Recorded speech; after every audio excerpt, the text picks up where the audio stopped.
Hello student, প্রশান্ত academy চ্যানেলে তোমাদের স্বাগত জানাই। আজকে আমি আলোচনা করব একাদশ শ্রেণীর ফার্স্ট সেমিস্টারের ইতিহাসের কোশ্চেন উত্তর এমসিকিউ।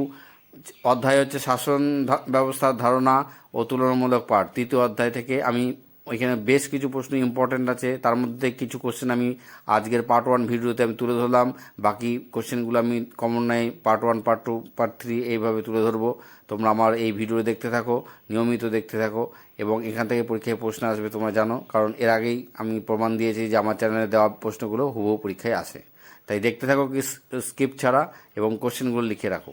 প্রাচীনকালে পলিসের বিকাশ কোথায় ঘটে? গ্রিস শব্দটি পলিস কথাটি কোথা থেকে এসছে? মানুষ হলো এক ধরনের প্রাণী যারা পলিসে বসবাস করে, এই কথা কে বলেছে? খ্রিস্টপূর্ব ষষ্ঠ শতকের মধ্যভাগে পলিসের সংখ্যা কত ছিল? রিপাবলিক গ্রন্থের লেখক কে?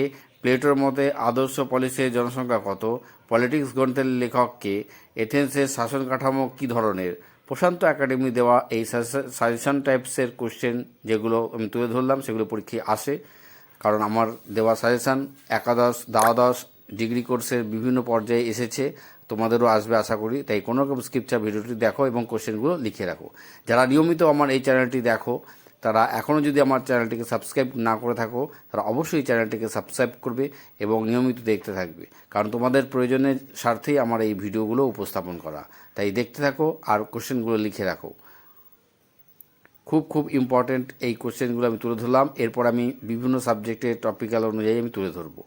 প্রাচীন এথেন্সের গণ আন্দোলনগুলিকে কী বলা হতো? অ্যাক্রোপলিস কি? অ্যাগোরা শব্দের অর্থ কী? এথেন্সে বিদেশিরা কী নামে পরিচিত? স্পার্টার সমাজে সর্বোচ্চ স্থানে প্রতিষ্ঠিত কারা ছিল? স্পার্টারদের স্বাধীন নাগরিকদেরকে কী বলা হতো? স্পার্টার কৃতদাসদেরকে কী বলা হতো? এথেন্সের দেবতাদের মধ্যে শ্রেষ্ঠ কে ছিলেন?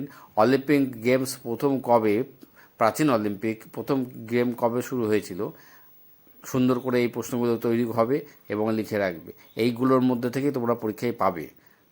তাই কোনো রকম স্কিপ ছাড়া ভিডিওটি দেখো এবং লিখে রাখো। আর যারা আমার এই চ্যানেল নিয়মিত দেখছো, তারা অবশ্যই এই ভিডিওগুলো দেখো, আর চ্যানেলটি সাবস্ক্রাইব না করে থাকলে সাবস্ক্রাইব অবশ্যই করে রাখবে। আর তোমাদের কোনো সাবজেক্টের কোনো বিষয়ের সমস্যা থাকলে অবশ্যই সেই সাবজেক্টের আমাদের কমেন্ট বক্সে গিয়ে বলবে। আমি সেই সাবজেক্টের গুরুত্বপূর্ণ প্রশ্নগুলো আমার এই চ্যানেলে তুলে ধরবো, যেগুলো পরীক্ষায় আসার মতো। তাই যারা আমরা এই ভিডিওটি দেখছো, পছন্দ হয়ে থাকলে অবশ্যই আমার এই ভিডিওটিতে একটি লাইক করবে, কমেন্ট করবে এবং বন্ধুদের মাঝখানে শেয়ার করে দেবে। যারা নিয়মিত দর্শক আমার এই চ্যানেল দেখছো, বন্ধু স্টুডেন্ট, এবং এখনও পর্যন্ত আমার চ্যানেলটিকে সাবস্ক্রাইব করোনি, তারা অবশ্যই প্রশান্ত একাডেমি চ্যানেলটি সাবস্ক্রাইব করবে।